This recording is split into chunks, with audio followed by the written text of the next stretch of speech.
David Fuller was an unassuming man with an unassuming life and unassuming hobbies.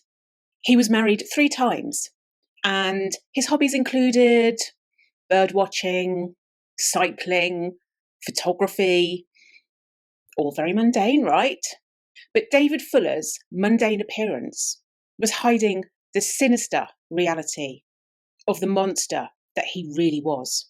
In 2021, David Fuller was arrested in a case that absolutely stunned the British criminal justice system. This is a case that involved murder, rape, paedophilia, necrophilia. This is the case of David Fuller, and one of the most shocking cases that Britain has ever seen, and a case that made me feel physically sick researching it.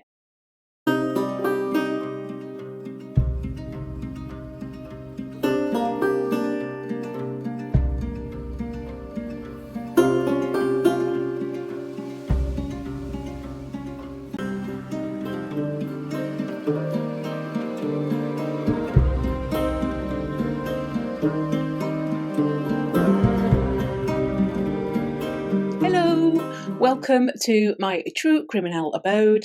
As ever, it is lovely to see you here.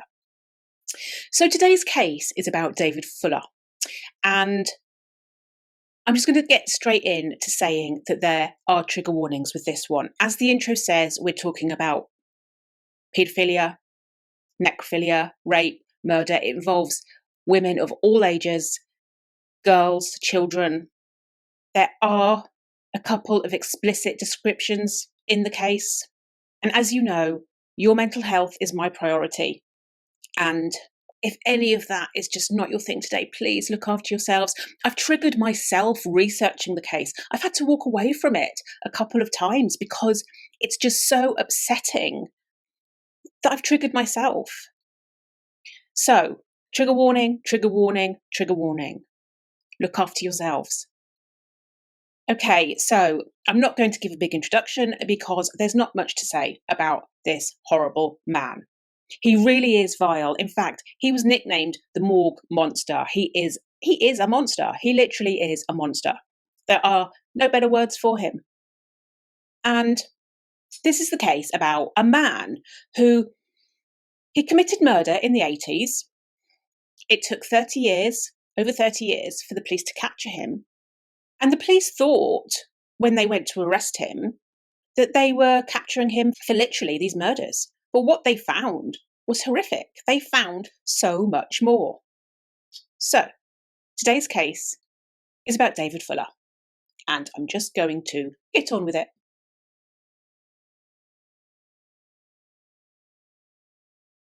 So, David Fuller was born in 1954, and he worked as an electrician / maintenance worker at the Navy shipyards down in Portsmouth, which is sort of on the south coast of England. And basically from an early age, he was offending.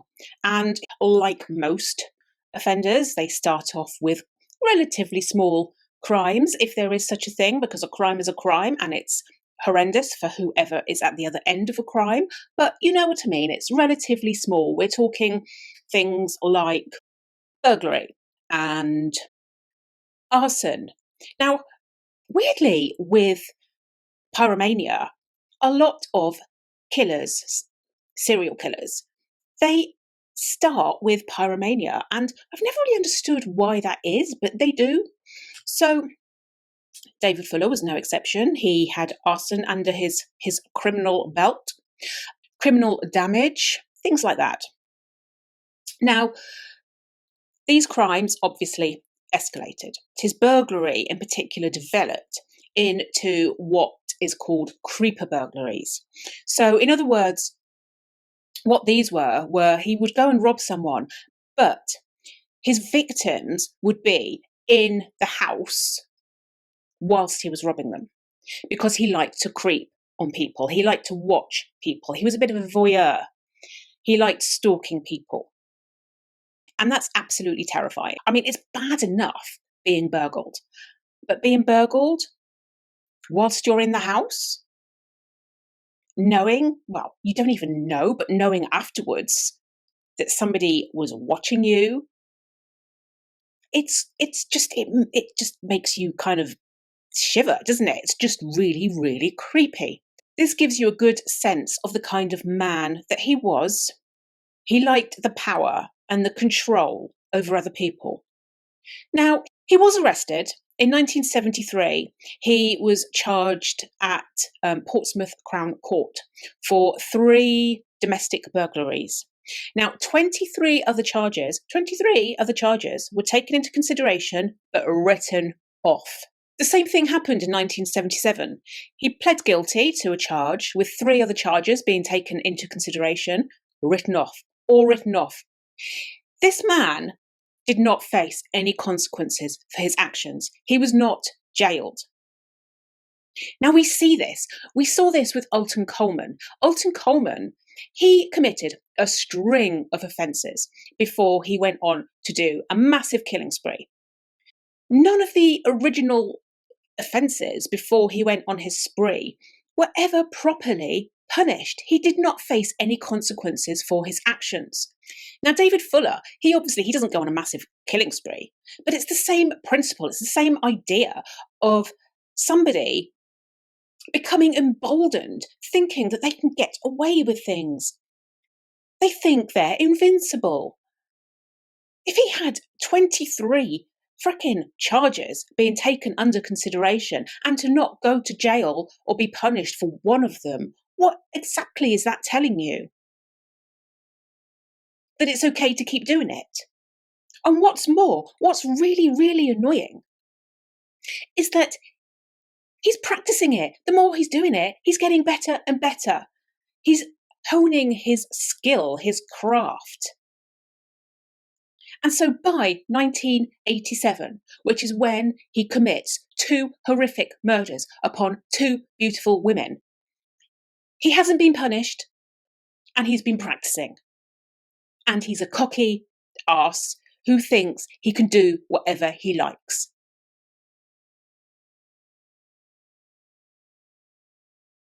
In 1987, Wendy Nell was a 25-year-old manageress of a shop called Super Snaps. And Super Snaps is a shop where, if you remember the olden days, back in the 80s, when we used to take our photographs on cameras, we didn't have mobile phones, digital, none of that. So we would take our roll of films into these photo shops to be developed. Oh, this was back in the day. I looked forward to having my photos developed because, of course, when you were taking your photos, you had no idea how they were going to turn out. It's not like now where, it's there instantly and you can see it and then decide if you want to keep it or not. Literally, you'd have a roll of film of 20 odd prints. And you were lucky if 2 of them turned out okay. They were always overdeveloped, underdeveloped, red eyes, whatever. But anyway, those were the days. So that's what Wendy Nell did. She was happy, she was independent, she was hardworking, she was trustworthy, she was successful, she was the manageress, and she'd actually been married before, and that didn't work out. She was either divorced or in the process of getting a divorce. So she was moving on with her life. She had a new long-term boyfriend, Ian Plass, and their relationship was going well, and she really wanted children. She just had her life ahead of her. However, Wendy Nell was being watched. Somebody was watching, was stalking Wendy. Now, Wendy lived in Tunbridge Wells. She lived in a ground floor bedsit on the Guildford Road. Now, she lived alone, and being in this ground floor bedsit, it made her vulnerable. In fact, her room, it kind of backed on to the alley at the back of the house, and one of her windows, the latch didn't close properly. It had been painted over, so it just didn't close properly. And on June the 22nd, 1987, an intruder, we know who it was, David Fuller, but an intruder broke into Wendy's home, probably through the unlocked window, and he bludgeoned her and strangled her and sexually assaulted her. The next day, Ian Plass, Wendy's boyfriend, he found her lying in bed. There was blood on the floor, there was blood on the duvet, there was blood spatter up the walls. There was notably a lack of defensive injuries. And when the police were investigating, nobody heard anything. Nobody heard Wendy scream.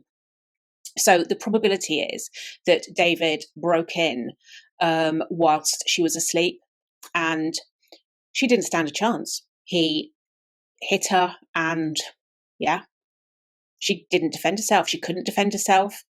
Didn't stand a chance.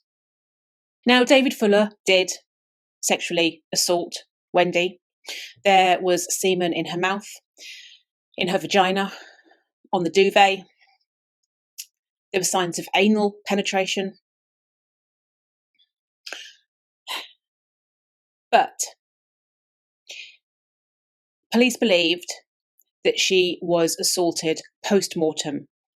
In other words, after she had died.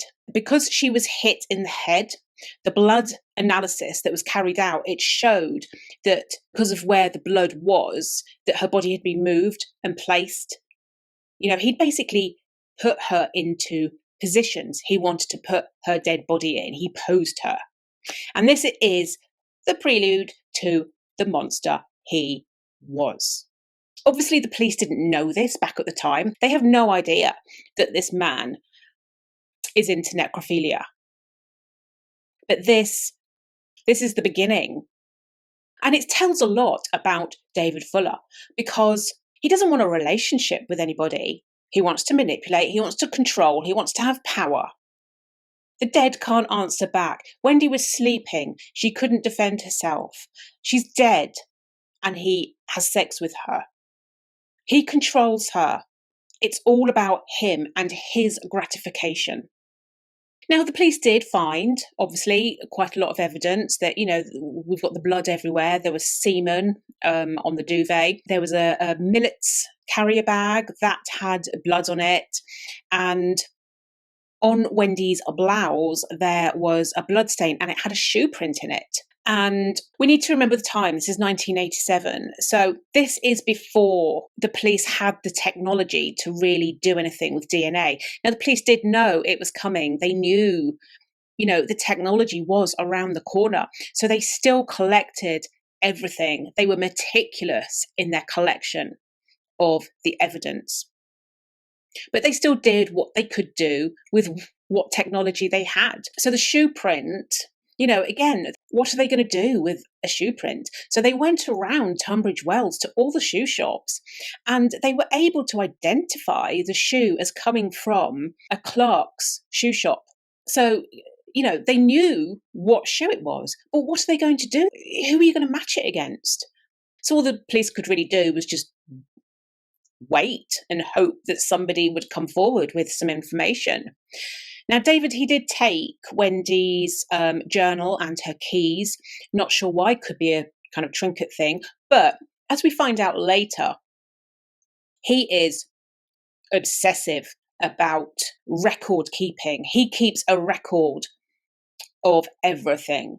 He has a slight, I would say personally, I think he's a bit OCD. I mean, I don't know if that's an official diagnosis he was given, but he certainly looks a tad OCD. But he is meticulous in his record keeping, which is handy for the police 30 years later when they catch up with him. But right now, it's not so handy.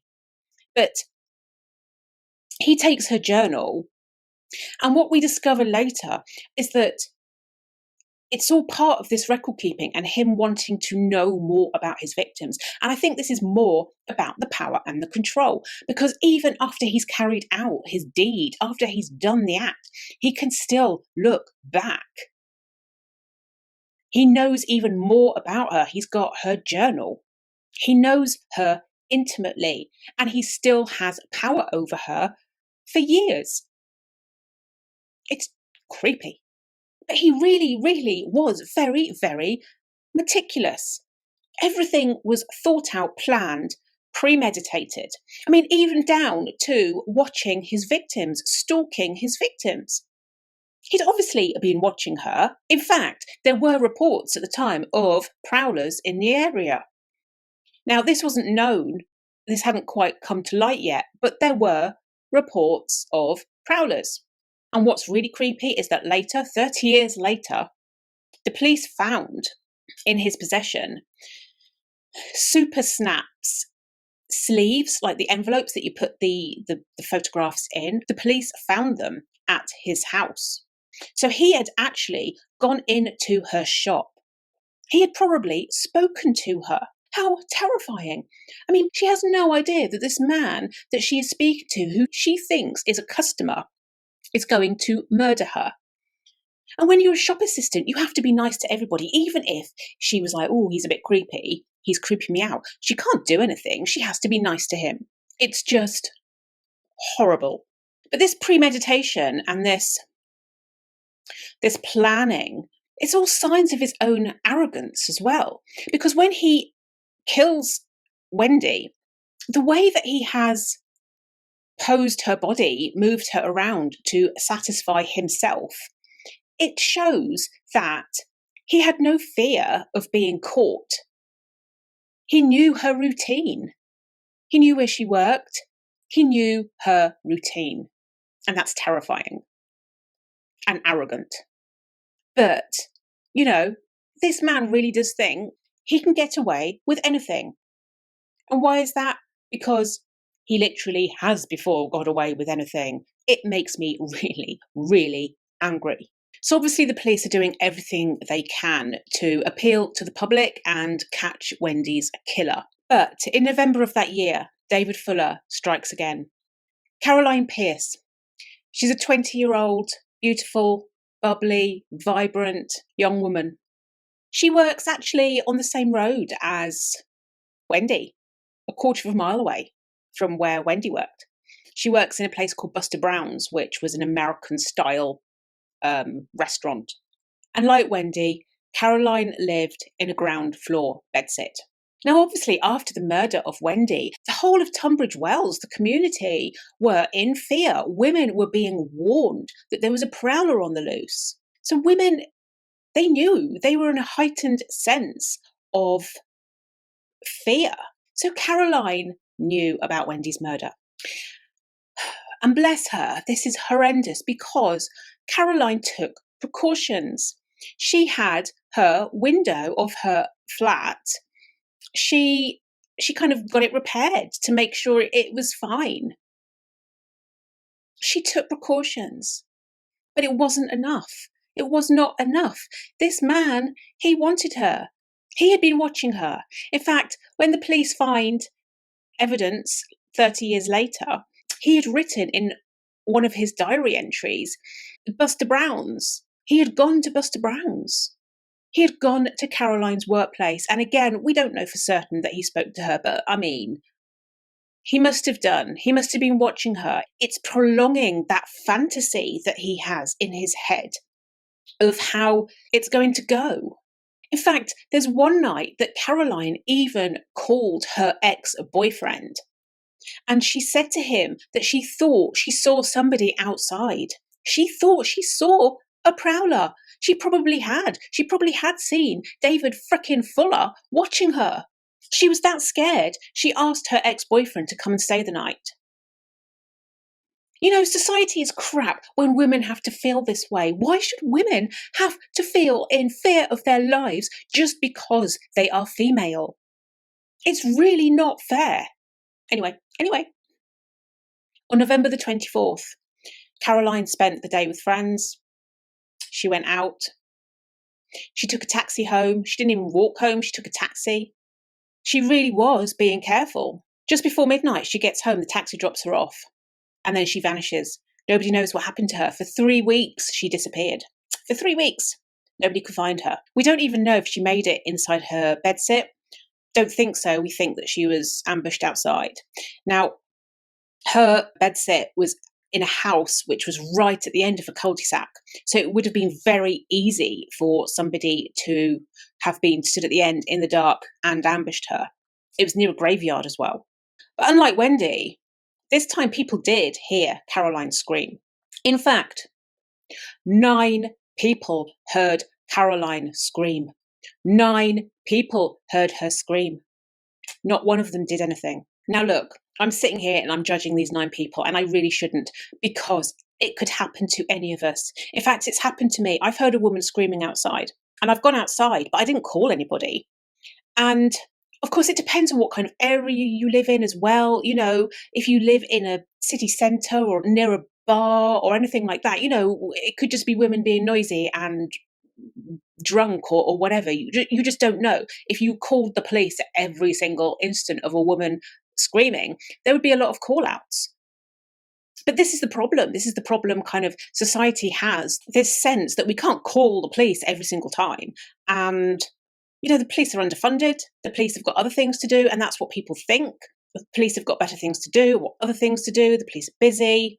There's also an element of kind of embarrassment. What if it is just somebody that's a little bit tipsy? Then I've made a fuss for nothing. You know, there's all these sort of societal ideas, and it makes sense. I was thinking that when I heard this woman screaming. Now, embarrassingly, the woman screaming was actually my neighbour having sex.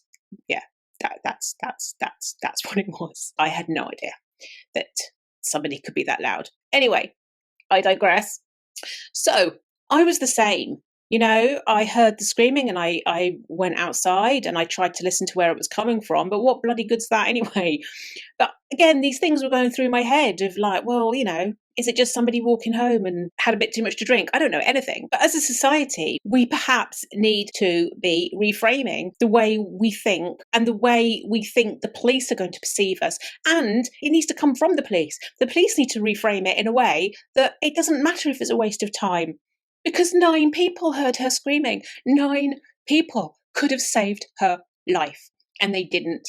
But it's hindsight, isn't it? It's hindsight. Because at the time, like I say, all this stuff goes through your head. You think it's just kids messing around, people drunk, whatever. So it's easy to do. So I'm trying not to be too judgmental in the sense that I know it's easy. But this is a societal issue. This is a police issue. Somewhere this mindset needs to shift, so that when a woman screams and screams and screams and 9 people can hear a woman screaming, somebody does something. So for 3 weeks, nobody knew what happened to Caroline. And 3 weeks later, a farm worker actually finds her. She's 40 miles away from where she lives. She's in the Romney Marshes. She's in a drainage ditch. She's naked apart from a pair of tights. She's been sexually assaulted. They determine, because there is semen on the tights, but they can't determine anything. She's decomposed, badly decomposed. She's been out in the elements for 3 weeks in a water-filled ditch. They can't really determine anything. They don't have the technology to test anything, to do anything. Again, like Wendy, it's a case of waiting for the public to come forward. There's not much they can do. You know, they do what they can do. They interview everybody they can, but they don't even have the technology at this point to determine that Caroline and Wendy were linked. They don't have the DNA testing to even link the 2 crime scenes. Now they suspect it's linked, and they were right to suspect it was linked, but they can't prove it. They can't confirm it. Forensically, there's not much they can do.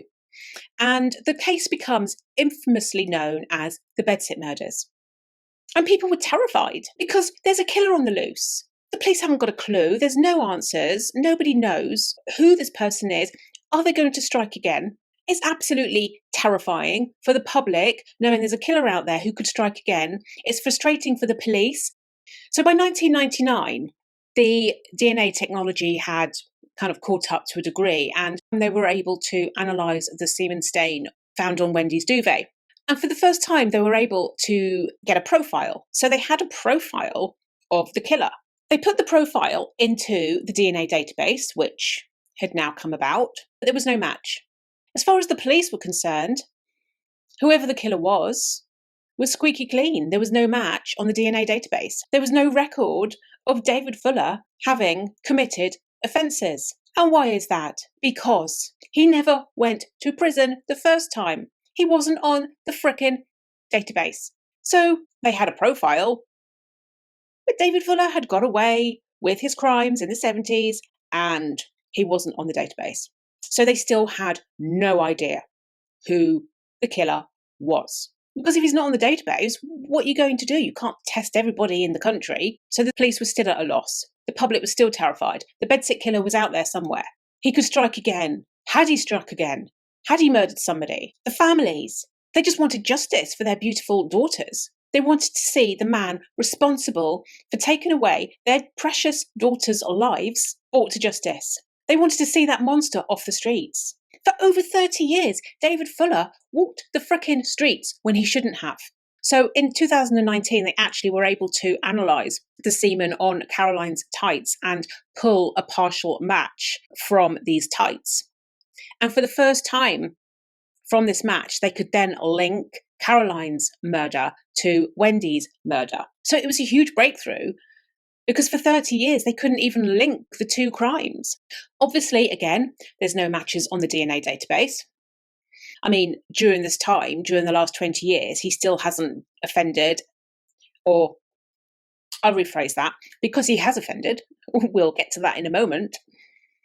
But he hasn't been caught offending, so he's still not on the DNA database.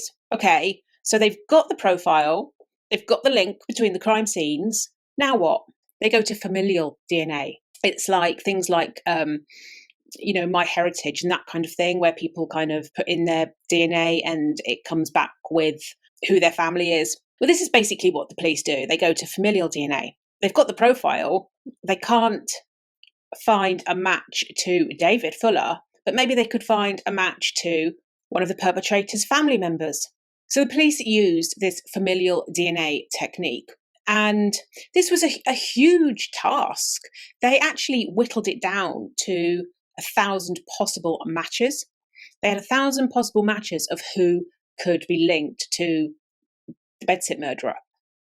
And from those thousands, they then whittled it down to 90. It was a huge, huge task because even from these 90, they still had to interview everybody and get voluntary samples from everybody and investigate everybody.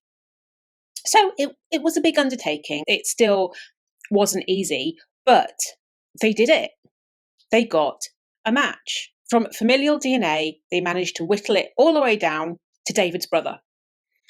And, they had David's brother. They looked into the relations of David's brother and they came up with David Fuller. They looked at David Fuller and he matched the profile, he matched the age, he matched the fact that he was living in the area at the time in Tunbridge Wells. And they had the Bedsit Killer. So in the early hours of December the 3rd, 2020, the police actually go around to David Fuller's semi-detached 3-bedroom property in Heathfield, where he lived with his then third wife and his teenage son, and they arrested David Fuller. He was 65 years old by the time they got to him. He was in his 30s when he committed the crimes, and he was 65 by the time he was arrested. He was a very unassuming, quiet, timid man. Seemed to be, anyway. Appearances. Oh, those appearances. Butter wouldn't melt. So Fuller was arrested. A DNA sample was taken. It was a match. It was 1,000,000 to 1 chance that it was David Fuller. So they had their man. They had the Bedsit murderer. And despite the evidence, despite them having blinking forensic evidence that he had committed the crimes, he still tried to deny having anything to do with Wendy and Caroline's murders. He even said that he didn't know anything about Tunbridge Wells. He didn't know the area. Well, number one, where he lived was the next town along. So, yeah, you knew the area. And the police, obviously, they came back with everything to say, look, you're a lying son of a bitch. You knew the area. Number one, you lived on the same street as Wendy. You lived on the Guildford Road. You knew the area. We have evidence here. We have diary entries of you going into Buster Brown's in Tunbridge Wells. Funny that. In 1987, so the same year that he murdered Caroline and Wendy, he married his first wife. He married his first wife the same year he commits murder. But his wife was living in a school house. She worked in a school that was in Tunbridge Wells. And it was the same area that there were reports of a creepy stalker-type person roaming around. The police were able to prove that he'd worked in the area. He was doing his electrical work. There was evidence of him carrying out electrical work in the area. One of his hobbies was cycling. Well, his cycling club, one of the routes, was the same area in Romney Marshes that he dumped Caroline's body. Some of his friends in the cycling club, they described him was very helpful and very friendly, had nothing but nice words for David Fuller. Well, we see that so much with serial killers. They just slot in to society. They become invisible, which is terrifying because they literally just fit in. They need flashing signs on their forehead, don't they, saying serial killer? That would help. So the police obviously carried out the investigation on David Fuller. They found the super snaps sleeves, like I said. They found the journal entry saying he'd gone to Buster Brown's. They were able to match things forensically. There was a sort of a fingerprint left in the blood on the millets bag, so they could forensically match that to David. Then they had the shoe print. They got an archivist in. Now, the police had already done a lot of the work in the 80s, and they knew it was a Clark's shoe. But, together with the archivist and the fact that they had their man now, they were able to prove that it was him because they even found a photograph of him wearing these shoes. They were able to find the shoes and find photographs of David wearing the shoes. There was even a photo of the soles, so you could actually see the print and how it matched the shoe print that was in the blood on Wendy's blouse. Overall, the evidence was totally overwhelming. Absolutely overwhelming that David Fuller was the murderer. So why he was trying to deny it, it's just arrogance, absolute arrogance. But when the police did a search of David Fuller's home, now obviously they were looking for the evidence related to the Bedsit murders, which they found. They found all that evidence. They found the super snaps sleeves and the diary entry and all that stuff, the photographs, whatever. But they found a little more. Oh yeah, they were in for a surprise. Because hidden in David Fuller's office, in a wardrobe, was a chest of drawers. Behind the chest of drawers, attached to the back of the chest of drawers, was a box. And inside the box were hard drives. On the hard drives were some of the most horrific scenes of depravity that the police have ever seen. So they found photographs and evidence of David Fuller abusing, sexually assaulting the dead bodies of women and children.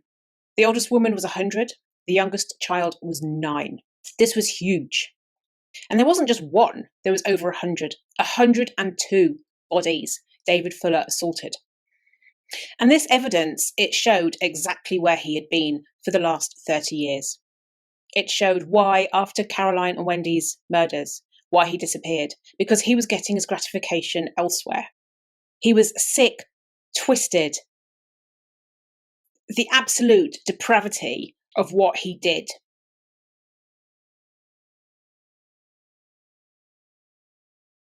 So where exactly had David Fuller been for the last 30 years? Well, in 1988, that's when he secured a job as an electrician in the maintenance department of Kent and Sussex Hospital. He actually managed to dodge the criminal records checks at the time because the onus was on the employee to admit to a criminal history, a criminal past, and obviously he didn't admit to that. So he got a job in a hospital, a place of sanctuary and security and safety and Anyway, he was a trusted member of staff. He was made a supervisor. And then in 2011, he got a job as an estates manager at Pembury Hospital in Tunbridge Wells. And this was Tunbridge Wells where he had no knowledge of having been. Okay. As the estates manager, he was a trusted employee. He had a swipe card. He could go wherever he wanted. He had to go wherever he wanted. You imagine how much electrical equipment there is in a hospital, which has to be running. It has to be working. He could go anywhere, unchecked. He had a swipe card to the entire hospital. So people trusted him. And one of the locations he went to frequently, very frequently, was the morgue. Now, obviously, with the morgue, there was CCTV in the sort of corridors surrounding the morgue, but the actual morgue itself did not have CCTV. And this is to protect the dignity of the deceased patients. So it makes complete sense that there was no CCTV. Now, what David Fuller would do was that the morgue staff, they finished their shift at a certain time. And David Fuller's shift would run for a certain time. So there was a 3-hour window between the end of the morgue staff's shifts and where David Fuller's shift ended. So there was a 3-hour window in between where the morgue staff had gone home, but David Fuller still had this 3 hours of his shift to work. And it was during this 3 hours that he would go into the morgue, pretty much undetected, and he would commit absolutely heinous acts on innocent women who could not defend themselves. Now, for people who are thinking, well, they're dead, what does it matter? They could not defend themselves. They could not give consent. Doesn't matter if you're alive, if you're dead. If you can't give consent, it is your body alone. What he did to those women and children was rape, was sexual assault. End of. So by the time the police discovered these hard drives, they discovered 800,000 images, over 500 videos of David assaulting these women and children in that morgue where he was now working. And this is why he had disappeared, seemingly disappeared for 30 years, because he was basically in plain sight. He could do what he did before, but he didn't actually have to murder anybody, because for Wendy, he abused her after death. That was his thing. This man was seriously, seriously twisted. So what were on these images, on these videos that they found? Well, I'll tell you what they found. I will tell you how sick, how twisted, how depraved this man was. So David Fuller, he penetrated corpses with his penis, with his fingers, with his tongue. He did not care whether a post-mortem had been carried out. Some of them he did before the post-mortem, some of them he did after the post-mortem. Some of his victims had died from suicide. They still had marks on their bodies from having just killed themselves. Maybe somebody had killed themselves because they'd been sexually abused, because they can't live with the horror of what they have endured in their life. And then this man comes along and abuses them even more. I don't know why the people that had killed themselves, but perhaps, whatever the reason, somebody was in that much distress that they killed themselves. They could not feel that this life was worth living anymore. And this man still proves to them that this life is not worth living, because in death, he still abuses them. People had died from all sorts of reasons. There were cancer victims. There were women that still had medical equipment attached to them. David Fuller had no respect for their bodies. He would remove them from the fridges. He would remove them from the body bags. He would put them on the floor.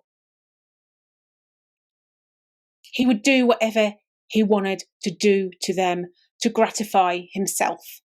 He used a TENS machine to stimulate the genitals of the dead bodies.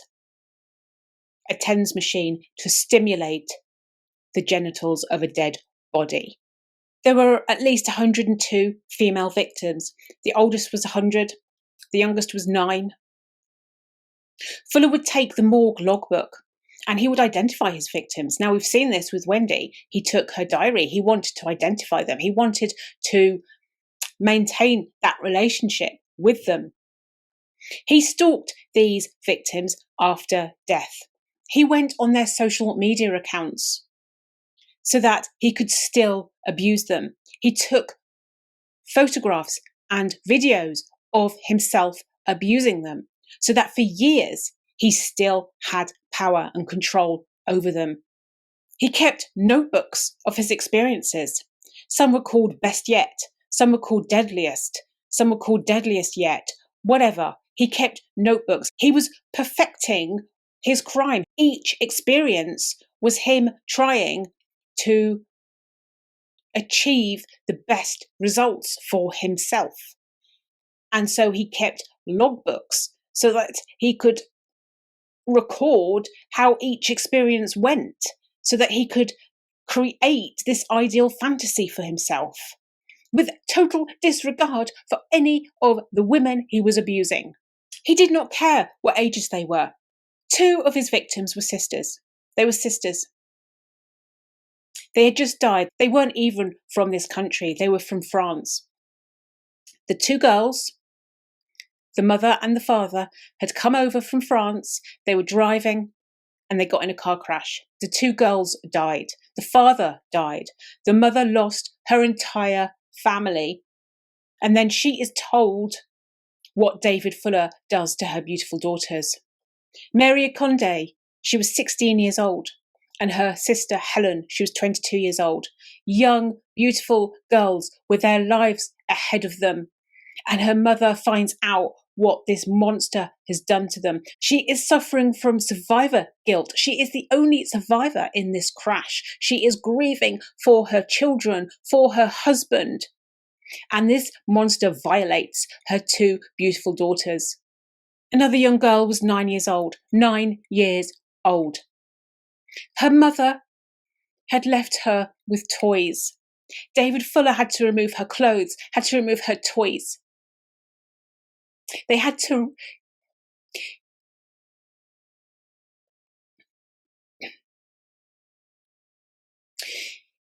He had to remove the items that this little girl's mother had lovingly placed with her daughter when she was saying goodbye to her daughter. This mother faced David Fuller in court later, and she said that what he did to her was rape, that she would never have consented, but she would have said no to the dirty old man if she could. Another victim was 24-year-old Azra Kamal. Now, she, bless her, she also had her life ahead of her.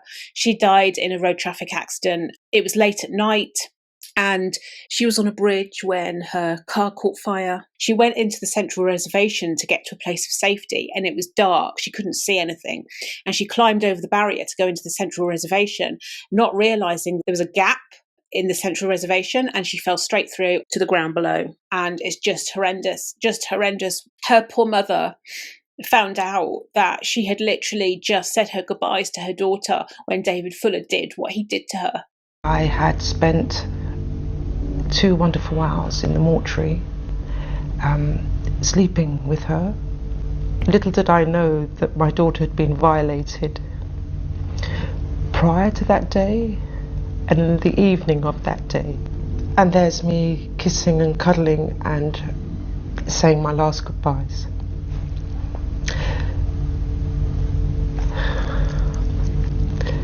And that's quite awful. Quite awful. She actually went into the police station with a knife. Now, look, we can't condone anybody walking around with knives. We just can't. But I get it. I totally get it. I get why this mother did it. Now, obviously, the police jumped on her. She was put in a cell for over 30 hours for her own protection. But they did take sympathy on her when they found out who she was and why she had done it. But I get it. You know, it was wrong, but I get it. She said that she was 99.9% certain that if she had caught up with him, she would have put that knife through his heart in the same way that he put a knife through her heart. It totally makes sense. These poor families, when they were told, they were already grieving. And they had to grieve all over again. They had to grieve again for their loved ones. So anyway, the police had evidence of all of this in photographs on the hard drives, whatever. They had it all. You imagine those poor officers having to sift through this harrowing depravity. They had to identify the victims. They used the swipe card evidence. There was CCTV around the morgue that they could match against. Looking at the bodies, they had to do close-ups on these bodies to look at the scarring and whatever. It's just horrendous for the poor police that had to look at this. It was an absolutely massive investigation. There were 9 officers. It took them 5 months to go through, to scour this horrendous evidence that they had. There was something like 100 hard drives, 1,300 CDs, 2,200 floppy disks, 30 mobile phones. There was photographs and negatives, and just there was so much. And David Fuller, he documented everything.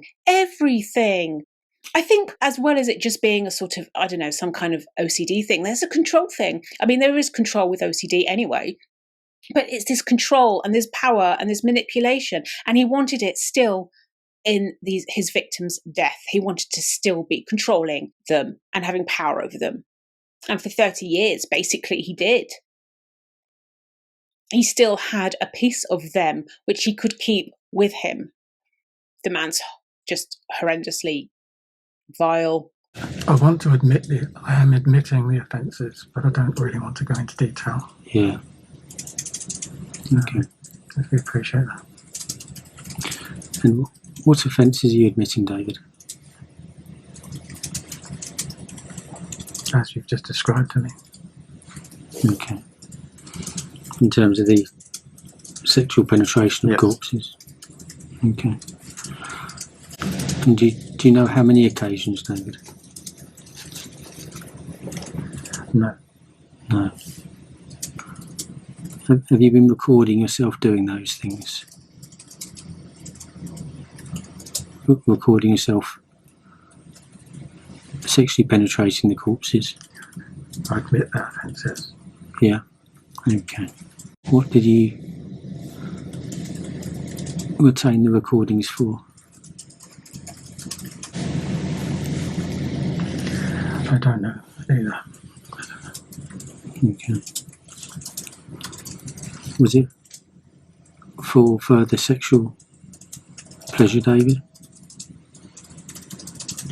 You know, in the same way as somebody would keep pornography or things like that? Was it for further sexual pleasure? No. But ultimately, the police, hats off to the police, they did a cracking job. We're talking back in the 80s when they collected all the evidence to present day, 30 years later, they were tireless in what they did, and that harrowing stuff that they had to look at together over 30 years of police work came together. We had police who didn't have the resources 30 years, kept everything anyway, kept everything so well that 30 years on, the police could still use it and do something with it. And, altogether, they did a cracking job. But, the investigation was massive. And ultimately, it was one of the most disturbing cases of necrophilia the police, Britain, has ever encountered. It was massive. But it doesn't end there. They're going through all this evidence of the Morgue Monster. That's what he became known as. And they're going through this evidence, and it gets worse. There's more. There's more. As if there could be any more. There's more. Because he's not just a murderer and a rapist and a necrophile. He's a paedophile. The police recovered thousands of images of children. And we're talking across all the categories of abuse. We're talking category A, category B, category C. He had it all. He had videos depicting the oral rape of a 3-year-old, the vaginal rape of a 6-year-old, another child being masturbated over by an adult. You imagine being his wife. Not only was she dealing with her husband being this disgusting, depraved monster, murderer, whatever, but she is told that he has a camera pen. Like a pen, but it's got a camera, and he has this pen in the bathroom, and he has been recording his wife's relative showering, going to the toilet, doing all the intimate things that you do in a bathroom, and he's been recording this woman. He even superimposes her head. He takes a picture and superimposes her head onto some of the victims from the morgue. You imagine his poor wife finding out that. You imagine the poor relative, the poor victim finding out that. Absolute violation. He is a creep. He's an absolute creep, right? Absolute dirty, filthy creep. And you know what? When he's questioned, he even tries to deny that he got any sexual gratification. Seriously, there is evidence of you frickin' ejaculating over in whatever, people. Therefore you came, therefore you got sexual gratification. Are you stupid as well? Probably, because a lot of them are. In fact, I think in every case I've said criminals are a bit stupid, because they are a bit stupid. But it's like you're trying to underplay it. But why? What's the point now? It's a bit late to underplay what you have done. You have been caught. There is no denying it. Your meticulous record keeping has bitten you in the butt, because you cannot get out of this. You cannot get out of being a sick and twisted, depraved monster.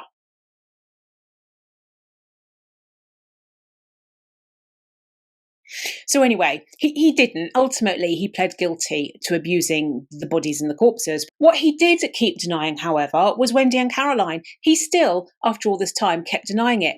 Now, I'm guessing because the evidence wasn't as strong for them. I mean, there was videos of him abusing the corpses, but there were no videos or photographs of him murdering Wendy and Caroline. So in that sense, the evidence wasn't as strong, but they had the forensic evidence, for God's sake. And I mean, you're going down no matter. So just why? Why put the families through this hell for even longer? The families have been through 30 years of absolute torture, not knowing who murdered their loved ones, and you're still putting them through hell. That's the kind of person that you are. You only give a crap about yourself. He showed absolutely no compassion, no empathy, no remorse, nothing for any of his victims, any of his victims' family. All David Fuller had was self-pity for himself, and that was it. Self-pity. So the court case commenced on November the 1st, 2021 at Maidstone Crown Court. Now, like I say, initially, he did deny having anything to do with Wendy and Caroline, but 4 days later, he confessed. He pled guilty, and he'd already pled guilty to abusing the women in the morgue. So when it came to sentencing, Justice Chima Grubb, she actually said something I think is a really good quote. She says, "Having killed 2 young women who were full of the promise of life, you became a vulture, picking your victims from among the dead, within the hidden world of hospital mortuaries, which you were left free to inhabit simply because you had a swipe card." I think that sums it up. A vulture. He's committed 2 murders, and then he's this vulture picking from the dead. That's some imagery right there, right? So on December the 15th, 2021, he is sentenced to 2 whole life terms without the possibility of parole for the murders of Wendy and Caroline. For abusing corpses, he is sentenced to, in total, 16 years, because originally I think it was 12 years, and then they added some more, they identified some more bodies, and it ended up being ultimately 16 years. And they included in that sentencing the abuse of the children, the paedophilia.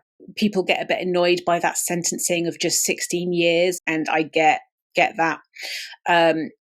Ultimately, though, you know, with the 2 life terms for the murder, ultimately, he ain't getting out. He is going to die in prison. He is going to die in prison. This is one of those cases where, obviously, we're in Britain and we don't have the death penalty. I don't agree with the death penalty, at least in practice I don't. In principle, I totally agree with it. In principle, yeah, people should die for what they've done. But in practice, you know, too many mistakes. I don't agree with it in practice. But this is one of those instances where you kind of wish that Britain had the death penalty. I mean, if anybody deserved to die, it's David Fuller. But at least he's going to rot away. And I don't know what kind of time he's having in prison. I hope it's a bad one. I mean, they don't take kindly to paedophiles. So let's hope he's having a really shit time.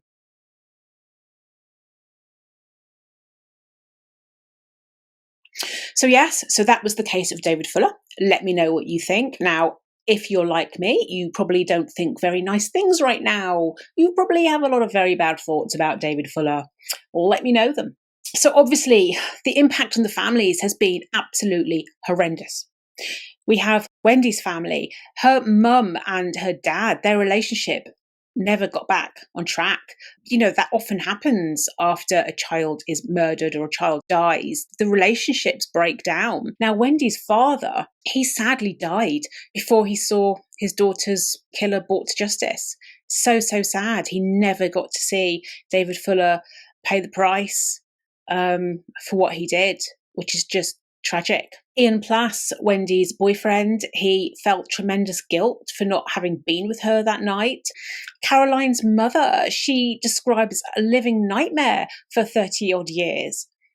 You know, these poor families, it's the ripple effects of not just the victims, it's the victims' families. They suffer trauma and depression, and their mental health suffers.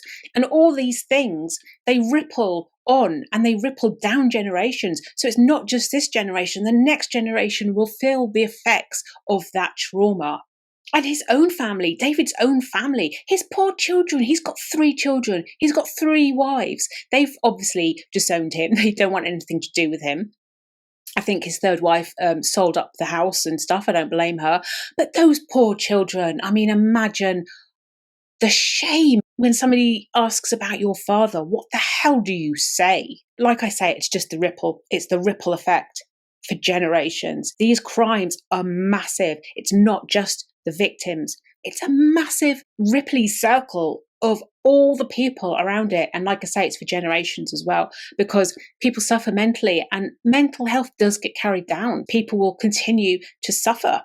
It's just horrendous. And there are so many victims in this case. It's not just Wendy and Caroline. Now, Wendy and Caroline, they sometimes get overshadowed because David Fuller went from the Bedsit murderer to the Morgue Monster, and suddenly everything was all about the Morgue Monster. Everything was horrendous. We can't overshadow what happened to Wendy and Caroline and their poor families. You know, the killer might be brought to justice, but their nightmare is still continuing. It's still continuing. And there's literally hundreds and hundreds of victims here. We've got the murders. We've got 102 victims in the morgue. That is a lot of victims and a lot of ripple effects. You know, this is huge. And the police still have to look into David Fuller because, okay, we think he was getting all his gratification from 1988 when he took the job in the hospital. But did he kill again? Did he kill after Caroline? Did he kill before Wendy? Had he killed already before then? You know, they still need to look into him. The investigations are still ongoing. And then you've got the investigations into the public inquiry as to why the hell this man could get away with so long roaming around the hospital. You know, hospitals are a place of sanctuary, of safety. You take your loved ones there and you don't expect these monsters to be roaming around the corridors. People's perceptions of hospitals, all of that's been shattered. All of that has been shattered because of this man. I believe inquiries are still going on. I believe they are still, you know, looking into it and basically trying to make sure it doesn't happen again and securing people for the future that, you know, nothing like this happens again.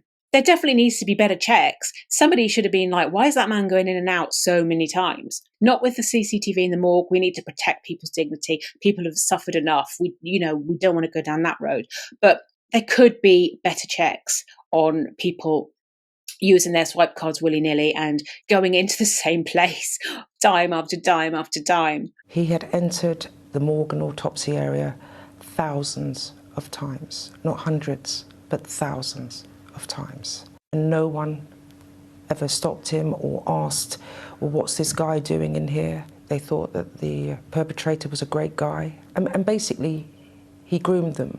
There could have been something, because people need to feel reassured. They need to feel that comfort that they will be safe when they go into a hospital, and something like this isn't going to happen again. Something like this probably will happen again because there are monsters everywhere. They lurk everywhere. They fit into society. David Fuller, he was just a normal, mundane person, but he fitted in. He was invisible. He didn't stand out. Nobody noticed him because they don't stand out. They don't have flashing signs on their heads. So all we can do as a society is be vigilant to these people, stay vigilant. And that's kind of where the hospital system went wrong, being more vigilant as to what the staff are doing. And it's really sad. It's really, really sad that evil literally could be lurking absolutely anywhere. Even in places of safety, it literally could be lurking. And you know, what's really sad, we go out of our way to protect the people we love. But in death, people still aren't safe. In life, people aren't safe. And in death, people aren't safe. And that is something that this case, that David Fuller has really brought home to a lot of people. In life, we're not safe. In death, we're not safe. And it's so sad. It's so sad. So let me know what you think. And if you liked my telling of the case, I would appreciate a like or a subscribe, please. Yeah, let me know what you think. And thank you so much for staying with me to the end. You look after yourselves. You look after the ones you love. I'm sorry it's such a negative case. I hope I haven't traumatized you too much. You take care, and I will see you back here again for another true crime case at my true criminal abode. Bye.